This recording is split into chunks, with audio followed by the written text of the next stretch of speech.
Hey, this is Conrad Donovan from Hypnoitc Poker. I teach poker players elite level mental game. Sand to gold. Go to hypnoticpoker.com/quiz. Take the quiz, find your score out of 100, and from there I will teach you how to improve it. All right, I am here with Dom, the Dominator, from Golden Touch Craps, and I'm here to talk to him and talk about his success as a craps player, and also talk about some of the law attraction techniques and compare it to poker, because there's a lot of similarities between gambling and playing poker, because poker is gambling. And I wanted to bring him on and talk about some of the techniques that he uses in craps and some of his winning strategies. So Dom, why don't you tell my audience a little bit about yourself and some of the success that you've had with craps? Great.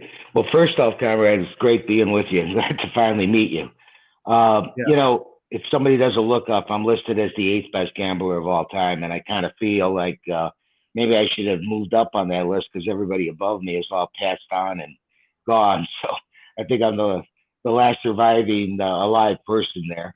I've got 4 books out on craps and blackjack. The History Channel did a documentary on my life, documenting that, everything that I've talked about or that I've done is true. They call me the man with the golden arm because of the way that I throw the dice, and it's something that we teach at Golden Touch Craps. It's a very legal throw, and it gives you the ability to try to avoid the 7, and you don't really have to avoid it by that much to have a winning session at the crap table, as long as you bet properly. And really, it's knowing edges. It's betting the right way, and it's actually the same thing when it comes to poker. I played a lot of poker as well. And, if you just looking at the math of the game of poker, or even the math of the game of craps, knowing when to go for it, knowing what bets to make, and knowing whether or not you have an edge over the player that you're playing against in poker. And I look at it as I'm trying to make an edge over the casino with my proper betting and the ability that I have to throw the dice. It really is, in craps, the only game in the casino where the casino is actually saying, here's the dice, and try to beat me. They're putting the game in your hands versus, I started off as a blackjack card counter, and it's still the flip of the card. I really have no control over that game except keeping the count and knowing that when the count is high, I'm going to put out a bigger bet. But it's still the flip of the card. I have no control over that. I can put out a big bet in blackjack, and I get the stiff 16, and the guy next to me gets the blackjack 21 because it's the flip of the card. In craps, the casino is saying, here's the dice, put it in your hands, throw the dice, throw them legally, and try to beat us. And that's what we try to teach at Golden Touch Craps. Yeah, a few things. First, I definitely agree with you. I love the control that you have in craps. That's what really one of the reasons that really drew me to the game is because you're the one. I believe it's the only game in the casino where you're the one dealing or throwing the results. Because roulette, there's a dealer. Blackjack, there's a dealer. Even poker, there's a dealer. Yeah. So it's the only game that I know of in the casino where the result is directly determined by the player. So that's the reason I fell in love with the craps is my favorite game outside of poker, and that was one of the big reasons. I wanted to bring I had a question about when you said avoid the 7. I really like that because I'm very careful with the verbiage that I use. As you know, I'm a law of attraction coach, and one of the things that I teach is that not has no meaning to the subconscious mind. So a lot of people would say never roll a 7 or do not roll a 7. And when that goes into your mind, you're actually thinking of a 7, and then it's actually more likely to manifest. But when I really like the word avoid, and sometimes I use the word refrain, because you're avoiding those words, and it obviously it helps to manifest what you want. I just can't agree with you more, Conrad. I look at this game, and when I teach this game, I show this pyramid on a PowerPoint presentation. And the bottom of the pyramid is our beliefs, just what we believe in and things like that. And we have this middle portion is just our mental attitude towards life in general and how we approach life. And the very, very tip of the pyramid is really our physical ability. Most of what we are, and most of what we're able to do, is all done in the mind. And the whole idea of law of attraction, I firmly believe in. I mean, I believe in energy at the table. I believe in when you say even avoiding the 7 or just saying 7 or visualizing that number. I teach that when we're trying to do something, we want to visualize the exact number. In other words, if I'm trying to throw a 6 or my point is a 6, when I'm picking up the dice, I will try to visualize as I'm setting and gripping and everything, not 6. And I'm not saying 6 to myself. I'm actually saying it the way I want to throw it, whether I want to throw it 5-1 or 4-2 or 3-3. That whole visualization and getting your mind set on it. And when when somebody else is throwing, maybe one of my guys is throwing, and I might just yell at the table right before he's ready to throw the dice, 5-1.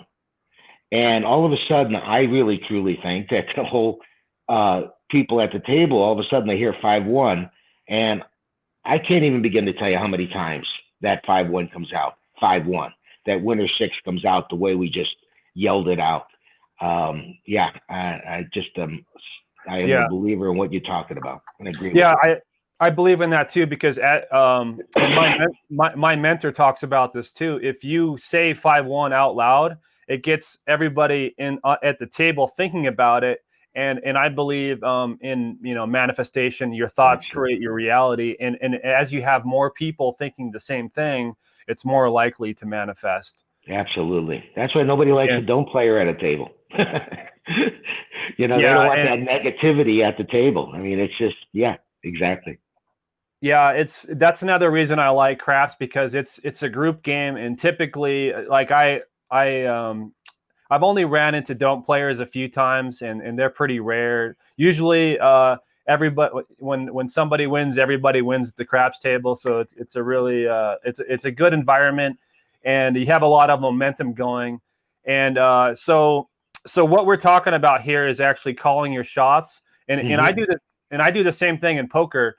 But I do it. I'm not sure if I do it exactly the same. You say 5-1. Do you say it once or do you say it multiple times? Because when I'm playing poker, I can't say it out loud, because then my opponents will know what my whole cards are. Right. But like if I want the king of diamonds, I'll just say king of diamonds, king of diamonds, king of diamonds, over and over and over until the card lands. But you just say it once. Is that right? Not at all. I don't know if you can see this, Conrad, in the video that we're doing, but I'm going to just put these dice down on the table, and I'm going to show you or tell you out loud what I'm saying in my mind mentally. I don't just say it once. I continually say it as I'm setting and gripping and throwing. So I'm setting and I'm saying 5-1, 5-1, 5-1, 5-1, 5-1, 5-1. Then I stop and I look at my spot. I say it again, 5-1, and then I throw. So it's a constant mantra, if you want to say it that way, as I'm setting, gripping, and throwing, visualizing those dice. And I'm telling you, man, there are times when I can see it in the air, that I know it. I mean, and that's really, I guess, what has made me who I am, without sounding egotistical.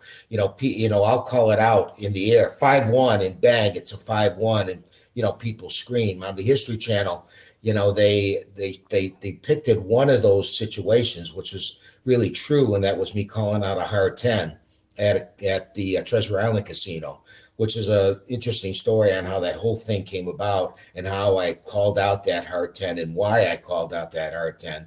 But it happened, and the place, the table, people were 6 deep watching me throwing at that time. Just exploded because that's the way it came out. And the visualization of that 5-5 that I was looking at, as well as honestly, I had a sister that passed away many, many, many years ago, and I really believe that sometimes when I have to do something or when I'm under pressure or whatever the case may be, she's on my shoulder. And I actually get a little chill thinking about it right now. And it just manifests itself, and bang, out came that 5-5. And I've done that over and over and over again at different casinos, at different places, and for different reasons. So yeah, I'm saying it continually, not just one time. Okay, that's interesting that we both kind of developed the same strategy without knowing each other. I just met you recently because I just found your history documentary. I thought it was one of the best YouTube videos I ever watched. I was like, wow, this is amazing.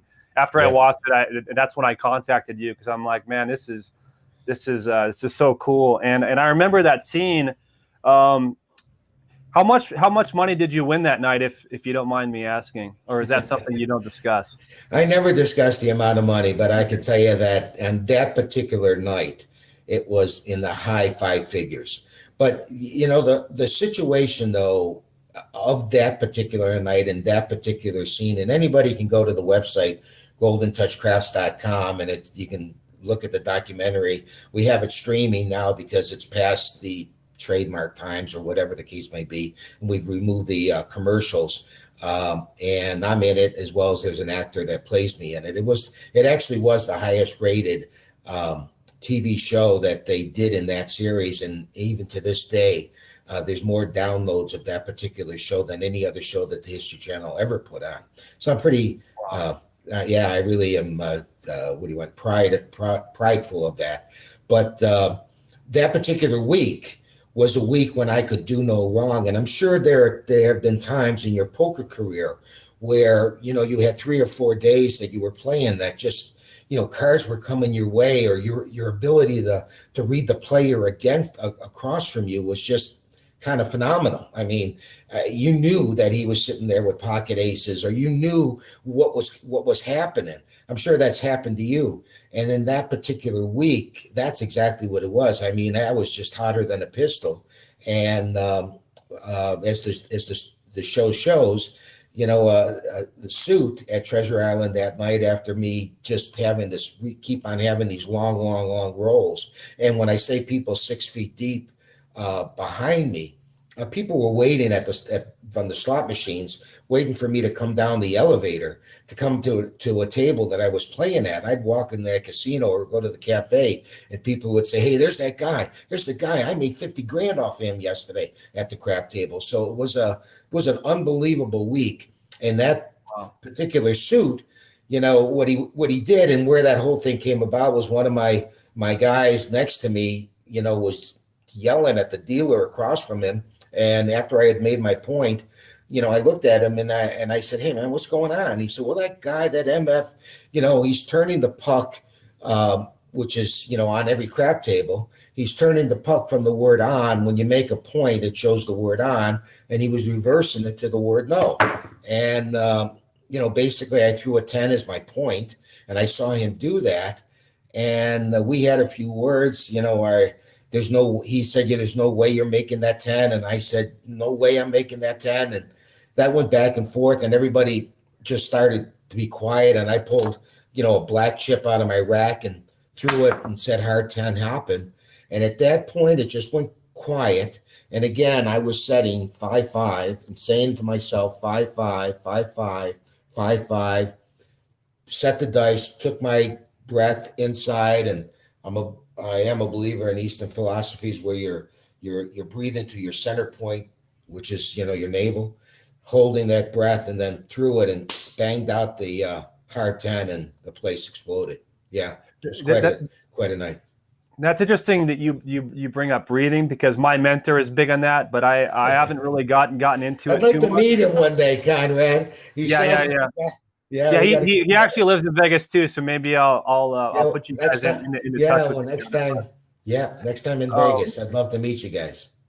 it's interesting because we actually watched I showed him the end of that documentary, and he said when the dealer said there's no way Yeah, you're rolling the 10, that yeah, see, because no has no meaning to the subconscious mind. When he says there's no way you're rolling the 10, he's thinking of a 10, so it's more likely to manifest you're thinking of a 10. So he what he should have said if he was trying to psych you out is like, there's no way you're rolling a 7 or, or 777. But see, he right. doesn't understand these principles.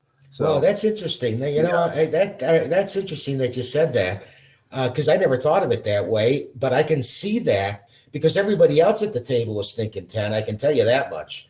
And because there was so much money on the table, let alone my money, there was so much money on the table from other players and everything else like that. And I could actually see that because I do believe in this law of attraction of people visualizing the same thing. I talk about, in my seminars, that it's almost like a puddle that's like a sheet of glass, and somebody is flying over that puddle and dropping a little pebble in the center of it, and these waves are spreading out. I kind of think that's why you and I are talking together today, and how you got in touch with me is because of some, I don't know, outside force that, there just really aren't any coincidences in this world. When somebody calls and you say, "Hey, I was just thinking about you," I don't really think that's a coincidence. I think there's some wavelength going on around us where you and I are communicating all of a sudden, want to speak to each other. Anyway, yeah, yeah, I firmly believe that everything happens for a reason, and I think that's why I met my mentor. He's guided me for the last 6 or 7 years, and the people that I've met in my life have been a big influence on my life, and I totally believe in that. yeah. Um, do you do any affirmations? Because that's one of the techniques that I use. I have if you go on my YouTube channel, I have 6 or 7 affirmations videos where it's designed to program your subconscious mind to win at poker, and what I believe is if you listen to these affirmations long enough, what happens is you actually start to take action to make it happen, and it's more likely to manifest. If you believe you're a winning poker player, you're more likely to study. You're more likely to find the tables that are profitable. You're more likely to buy that plane ticket and go play in Florida or Texas or wherever, and you're more likely to take the action to help manifest the money that you want to win at poker, and so affirmations are a big tool that I use. Do you ever use any of affirmation videos or movies or anything like that? Actually, not movies or videos, but I like to tell people that, 4 or 5 days before I go on a trip to Vegas or Atlantic City or somewhere else to play, I instead of falling asleep counting sheep, I fall asleep counting rolls. And I'm visualizing throughout the night as I'm dozing off to sleep. I'm visualizing the table going crazy and high-fiving me, and Yeah. action of me being a winner. And then when I'm at the casino and I'm in my hotel room, I go through a little meditation process that same way, thinking about that. And as I'm in the elevator going to the table, my friends see me, curving my hand, my fingers already, as if I'm grabbing the dice, and I'm thinking of these big rolls and money flowing into me. So no, not any videos or anything like that. I kind of relate it to the Tom Cruise movie, The Last Samurai, and where he visualizes in the middle of the night. He's got that everybody surrounding him, and it's right before the end, maybe 40 minutes before the end of the show. But the enemies are surrounding him, and he's right in the center, and he's actually visualizing how the fight is going to take place, how he's going to hit one guy and how they're going to hit him, and then the fight begins, and it's exactly like that. I think it's one of the greatest movies when it comes to this visualization, as well. And I'm trying to think of the golf movie as well that I love, that talks about the same sort of thing of visualization and seeing it before it actually happens. And that's what I think is what is important. And even in sales, it doesn't matter what you're doing though, Conrad. I think about that. I own a software company, and when I started that company, obviously I was trying to make sales. I'd go into the walking into my appointment, and as I'm driving the car and parking the car and everything else, I was visualizing my client signing the contract with me, seeing the contract in his hand and signing it.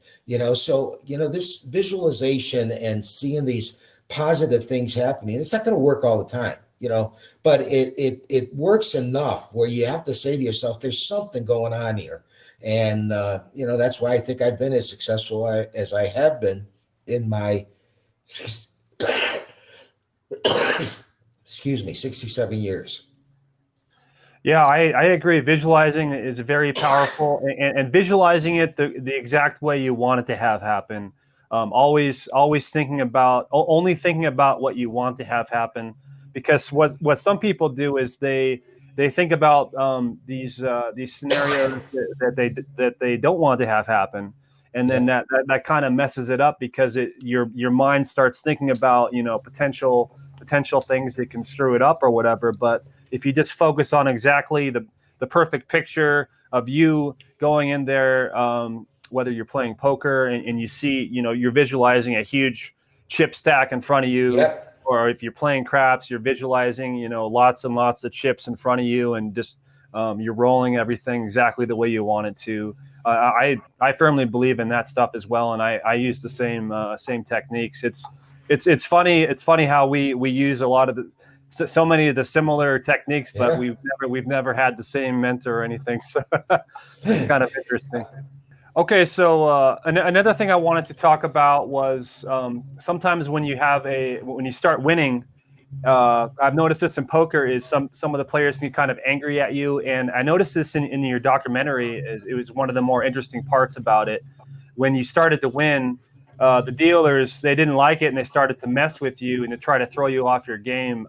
So can you talk a little bit about that and what they were doing and how you overcame what they were doing? Yeah, that happened an awful lot. And what I look at so many times is I kind of think to myself, okay, watch a master at work. And really, that's the way I put it in my mind, to try to get them away out of my mind and talked about positive things in my mind to make the throw work. So Yeah. when you say master of work, what do you mean by that? Well, I look at myself as an artist. I try to think of myself as an artist and look at the mastery that is happening right now with me able to throw number after number at the table.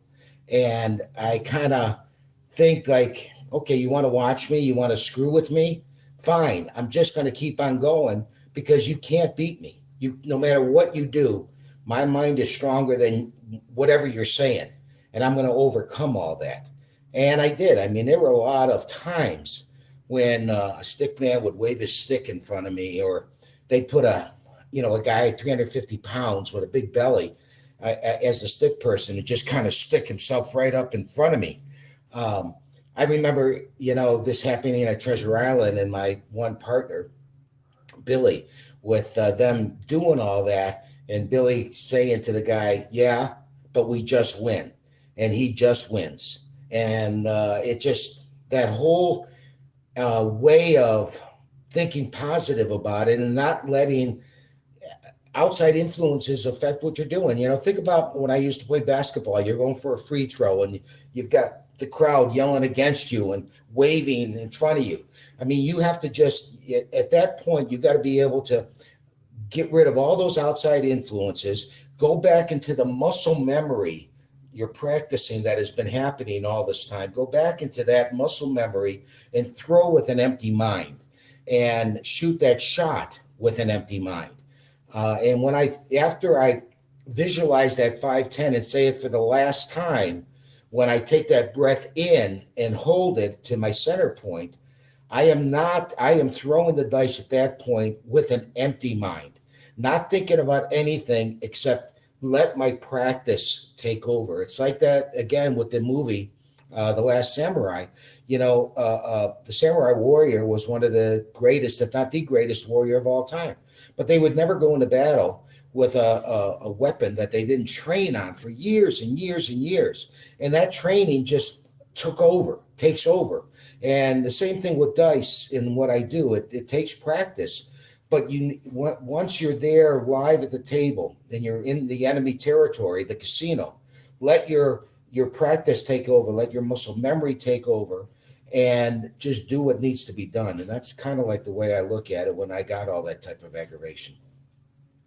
Yeah, I agree with all of that. I liked the way you say just win. I just win, or I'm always used to winning. Those are some of the affirmations that I use, and I also like the way that you say the stronger reality you typically wins. I believe the same thing. If you have 6 or 7 people at the craps table and they're rooting against you, they're all rooting for a 7.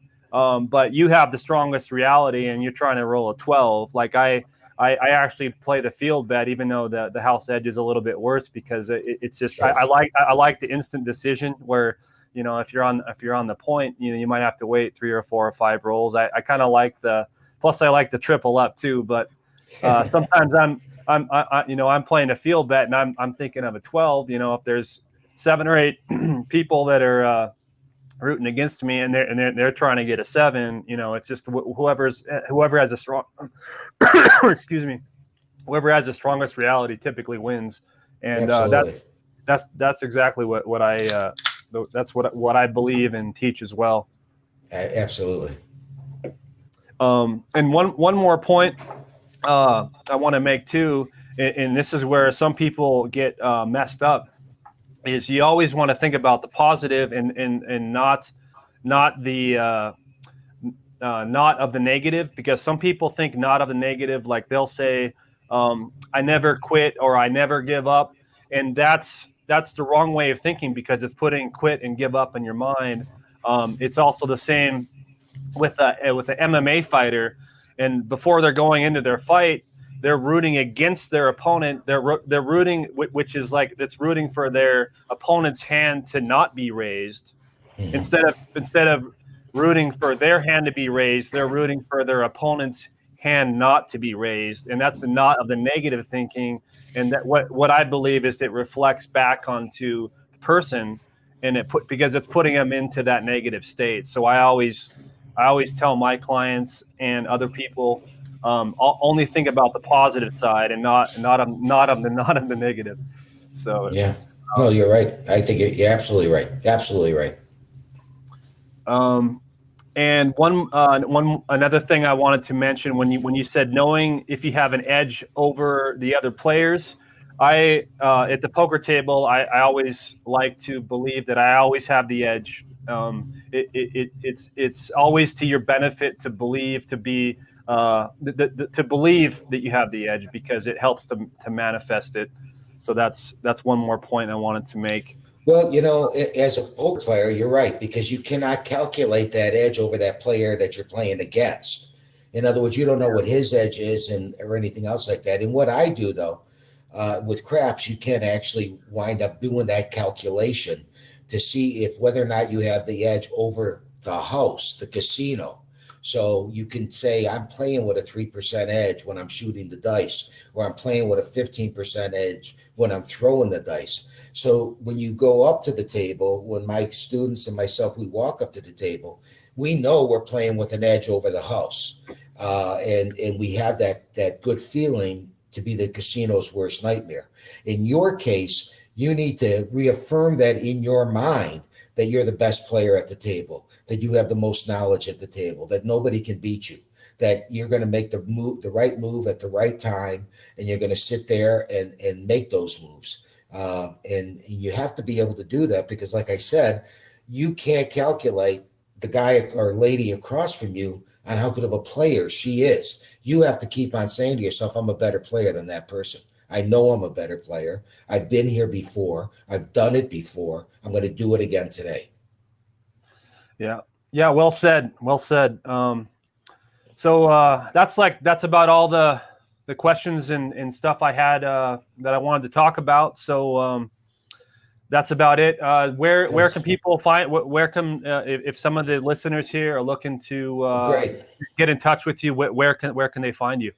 Thank you for that. Well, the website is goldentouchcraps.com. They can go to that website. Our phone number is 866 set dice, not 800, but 866 set SET dice DICE. When they call, and if they wanted to talk to me personally, I answer almost every call I have. Our email address, my email address, if someone wants to even email me personally, is my name, Dom, DOM like Mary, at goldentouchcraps.com. We'll have our 2021 schedule up sometime after Thanksgiving or early December. It really has to do with what's going on with COVID. And, right now in Atlantic City, you still can't have any kind of groups together. I don't know if we're just going to be in Vegas next year. We just got done with a seminar just a couple weeks ago, but that'll be up, our schedule. And you got my books. So again, it's goldentouchcraps.com. And I hope that your listeners maybe will look at the show if they haven't seen it on the website, read about it, maybe give me a call, maybe think about buying a book. And it is a game you can get an advantage over if you're willing to put some practice into it. That's for sure. Okay, cool. I've had a lot of poker players, by the way. I've played at the crap tables in Bellagio before they banned me, with a lot of pro poker players. So Phil Ivey, people like that, that I've talked to and have gotten into, and I actually was invited to one of the learning camps of the World Series of Poker when they were putting on those camps. I don't know if they're still doing that at all, but it's pretty interesting. I think poker players and what I do are kind of similar in a lot of ways. Yeah. Yeah, definitely similar. We're both gamblers, so definitely a lot of similarities. Well, I'd like to say we're advantage players, though, Conrad. Yeah, for sure. You got to have that little gambling bug in you, but you got to be an advantage player, and you got to know where your advantage is with those cards that are on the table and what you have in your hand and what you think the other player's doing. So you got to have that. You got to be an advantage player, not just a strict gambler. And the same thing with craps. Knowing what your edge is and then making those right bets. Anyway, I really do appreciate the interview. Yeah, thanks for coming on, Don. I appreciate it, and I'll be in touch. So have a good one. Thank you.